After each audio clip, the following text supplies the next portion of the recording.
Hello and welcome to the FUTVE English Podcast in collaboration with World Football Index, a unique mix of fandom and journalism. FUTVE English is your one-stop shop for all things Venezuelan football in the English language, from the men's to the women's and the domestic leagues to the national teams. Today we will be looking at Venezuela's participation in the 2023 Toulon Tournament, the Maurice Revello. It was Venezuela's second consecutive participation in the prestigious invite-only tournament, and we will be going through how it fared for the Vinotinto in today's episode.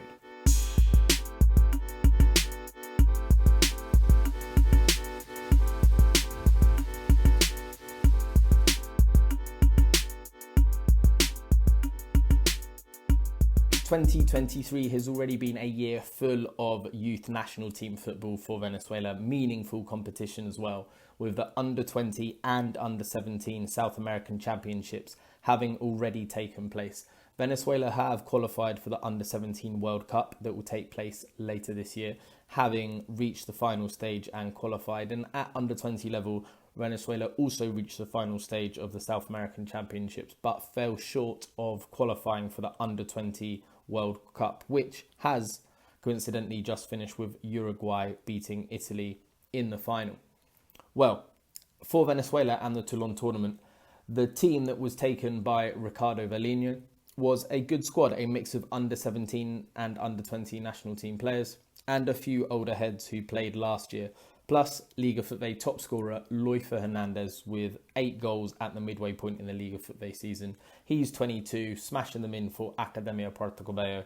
Hasn't had much national team involvement at any level up until this point, but his strong start to the season was rewarded by Valino. So let's take a look at the squad in brief.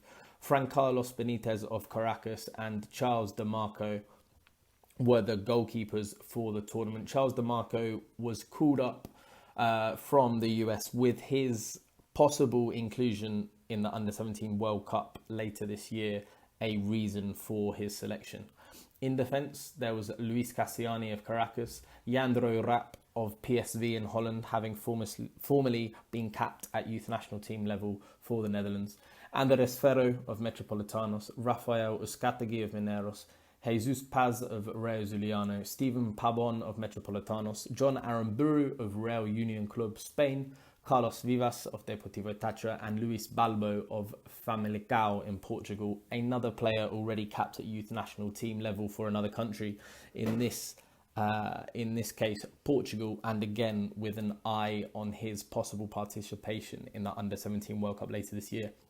In midfield, Abraham Bajachili, Telasco Segovia, Brian Ortega, Andres Romero, Emerson Ruiz and Yerson Chacon were returnees from last year, and they were joined by Tuti Andrade of Deportivo La Guaira, a player who hasn't had much youth national team involvement through the ages, but is a very hot prospect in Venezuela, shortlisted by The Guardian in their end of 2022 Next Generation list as the 2005 pick from Venezuela.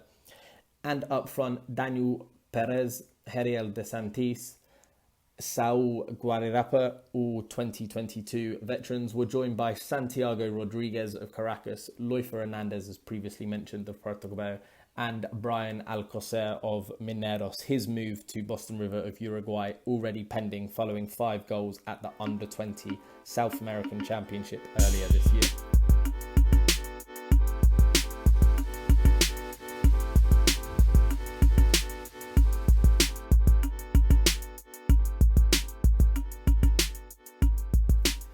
As mentioned when we went through the team list, there were a few new faces, not just to the Venezuela youth national team, but to Venezuelan football in general. DeMarco, the goalkeeper, Jandro Rapp, the defender, Luis Balbo, another defender also. The three of them being looked at for the Under-17 World Cup later this year, which Venezuela qualified for.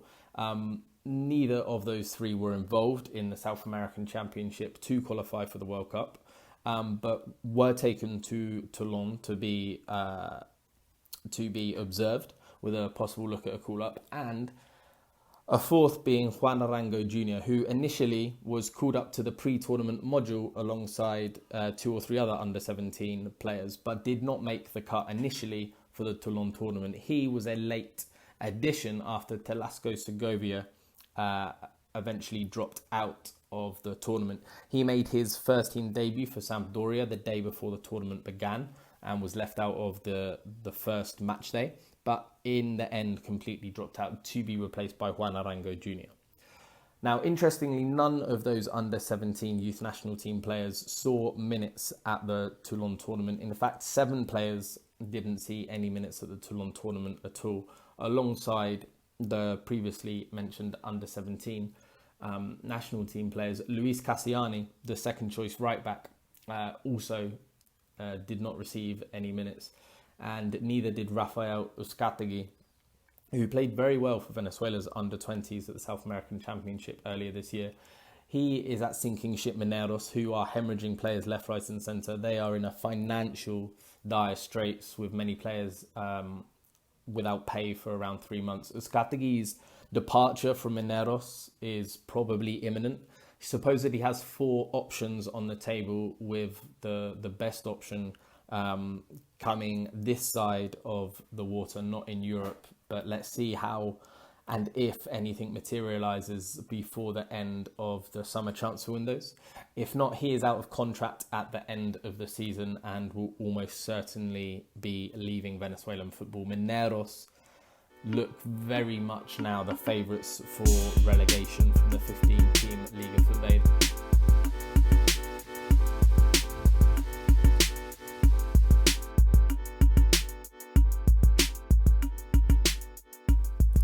Into the midfield, Abraham Bahachili also did not see any minutes this tournament.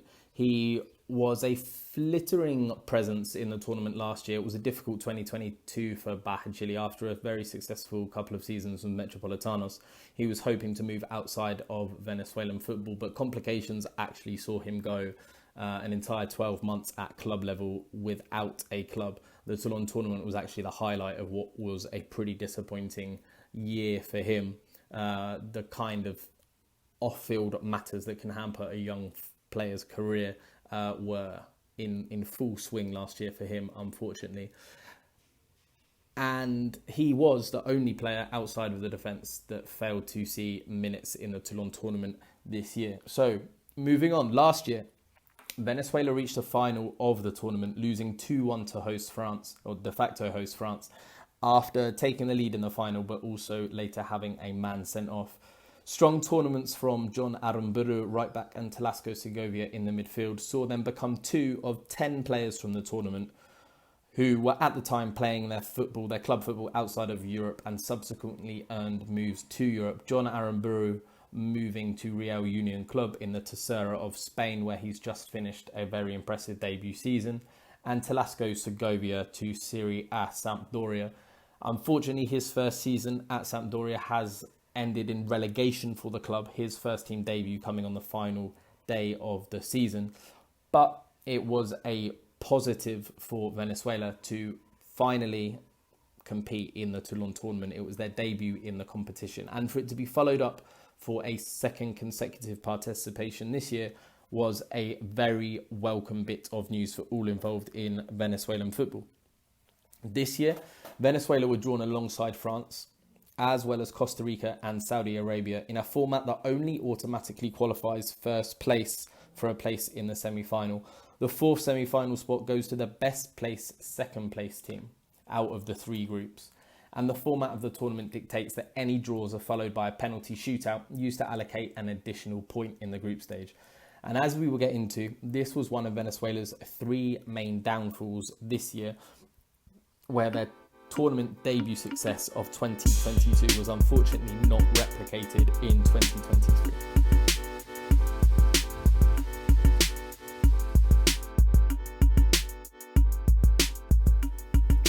Venezuela's first game of the tournament saw them play fellow Latin American side Costa Rica, and they lined up with Benitez in goal, a back 4 of Aramburu, Ferro, Vivas and Paz, which would be the back 4 and goalkeeper for all 3 group stage games.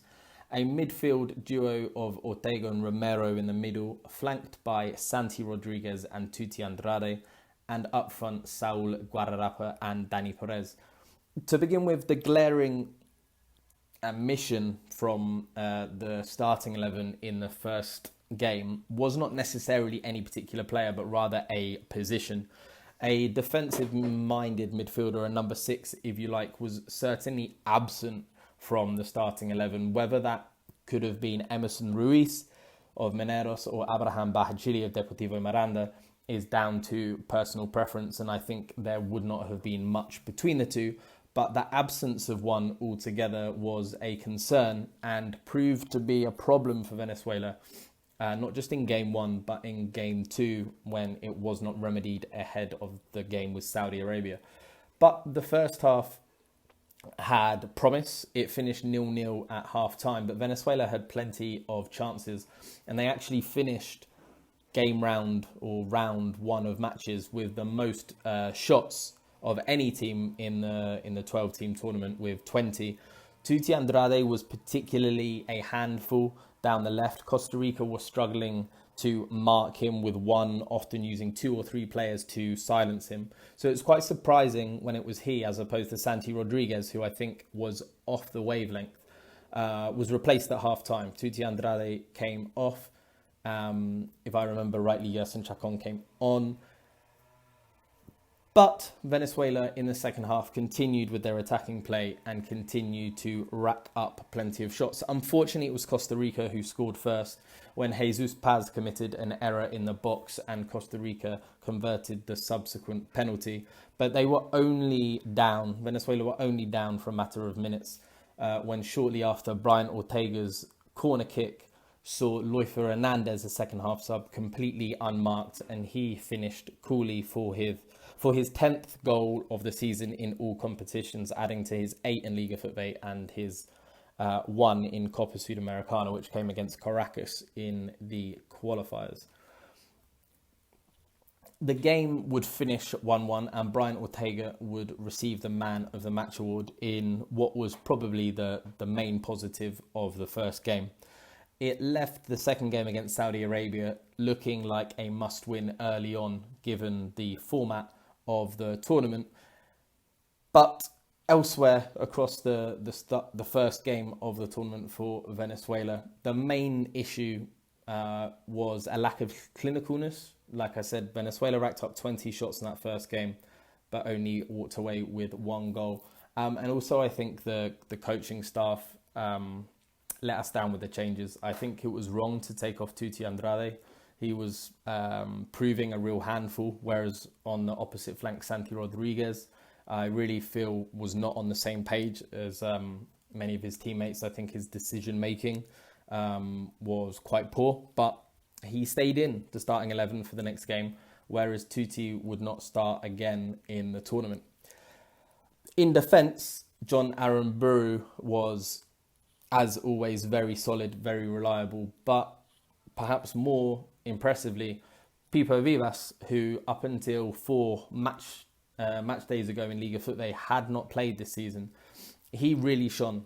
He's played the last 4 games of Deportivo Táchira's league campaign. Deportivo Táchira haven't conceded in that time, and his performances at the Toulon Tournament, not just in the first game against Costa Rica, but in the subsequent games with Saudi Arabia and France, have led to him being called up to the senior national team for the first time for friendlies later this month in the US against Guatemala and Honduras, if I'm not mistaken. And he was again very strong in match day 2. Match day 2 against Saudi Arabia, the goalkeeper Benitez and the back four of Aramburu, Ferro, Vivas and Paz kept their place, as did Brian Ortega and Andres Romero at central midfield. Santi Rodriguez lined up again on the right wing. Yerson Chacon started on the left, and Heriel de Santis and Loifer Hernandez were the new strike partners, with Dani Perez, who'd come off at half-time in the first game, and Saul Guararapa dropping to the bench. Now, as I said, an absence of Emerson Ruiz or Bahachili in the 6th row on the defensive field role did lead to a lack of balance in the first game against Costa Rica, and I feel like that was very much the case again against Saudi Arabia. I understand the need for an attacking lineup and to try and get all 3 points after a draw against Costa Rica.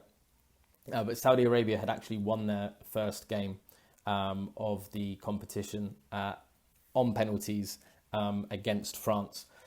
So, there was, and with the second most shots in group stage to Venezuela. So there was a need to be aware as well. And the lack of balance in midfield, I think, showed again. Yersin Chacon was a positive addition to the starting lineup and played very well. But again, I think Santi Rodriguez getting a second chance, didn't take it, and he was subsequently dropped for the third game.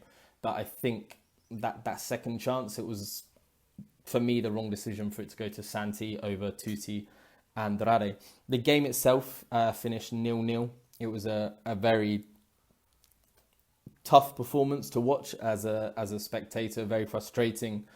Again, Venezuela, they weren't without chances, but they did far from enough to warrant all 3 points, and you can't really come away from a game like that thinking that Venezuela were hard done by. They didn't do enough to beat Saudi Arabia. But there wasn't a additional sucker punch in Game 2 as there was in Game 1. In Game 1, after the 1-1 draw, Venezuela lost on penalties to Costa Rica.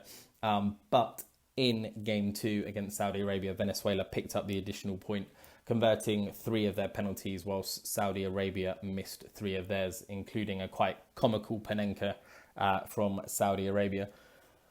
But it left Venezuela really with not much going into the final game, and only a tight group, the tightest group of the 3, leaving Venezuela with a chance of progression still.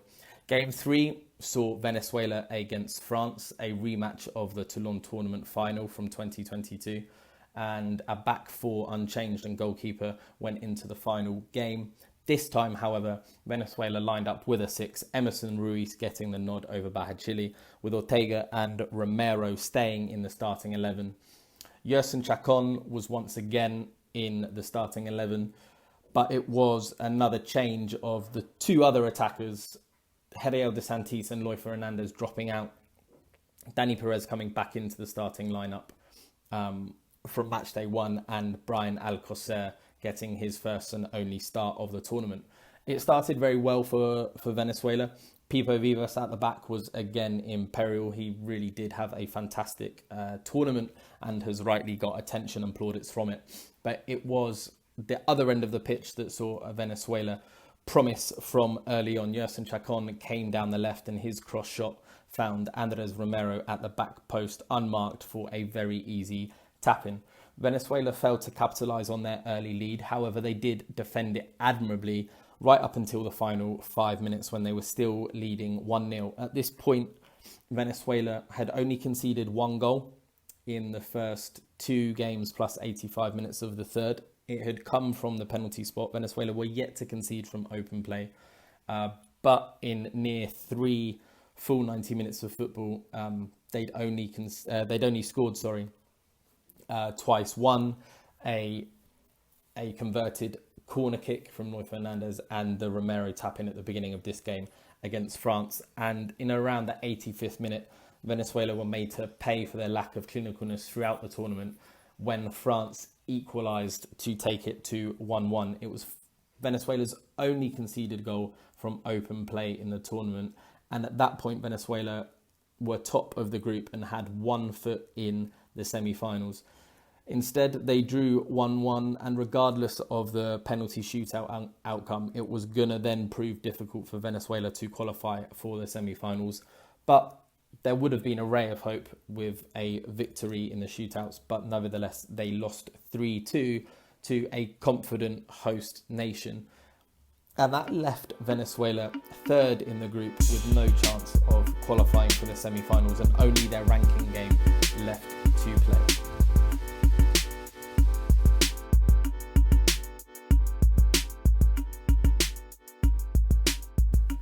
The highlight of that final game was that for the second time in 3 games, 3 group stage games, it was Venezuela, a Venezuelan player who received the Man of the Match award. This one going to Andres Romero after Brian Ortega had picked up the award in match day 1. But it was more questions and more worries than answers and positives, not only at the end of game 3, but also at the end of the group stages in general. Where was Tuti Andrade in the starting lineup after match day 1? I think it's a valid question. The selections across the 3 games, for me, left quite a bit to be desired for. I was quite hopeful going into the tournament that Valino, the Argentine head coach, would manage this tournament well. Batista managed it well last year. Valino is a continuation of that coaching, and he had done well with the youth national team at under-17s, qualifying them for the World Cup and also taking over one of the modules of late back in Venezuela. But instead, there was, a lack of the under-17 players that was hoping to get a chance at this tournament. I think particularly the fans were looking forward to seeing Yandro Rap and Balbo, who respectively have been capped by the Netherlands and Portugal at youth national team level before. It would have been nice to see their involvement, but also the chopping and changing in the front line did not aid the clinical nature. Obviously, a tournament football is quick and fast and ferocious, but to have 3 games in 3 different strike partnerships, if you like, lineup was not indicative of settled decision making, and ultimately I think it cost Venezuela. So as I said, Venezuela finished 3rd, unbeaten and only conceding once from open play, but far from proficient in front of goal and often unbalanced in the midfield, with the absence of a 6 in the first 2 games. In 6 games of Group A, there was only 1 regulation, 1 normal time victory, and it was by far the tightest group, but that of no consolation to Venezuela.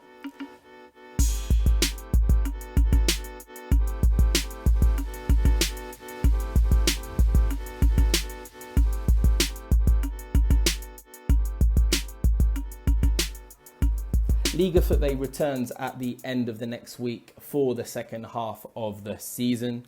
We will be bringing you the latest news, the results and analysis between now and October, when the final championship round will begin. Until then, I've been Jordan Flora. Thank you for listening and goodbye.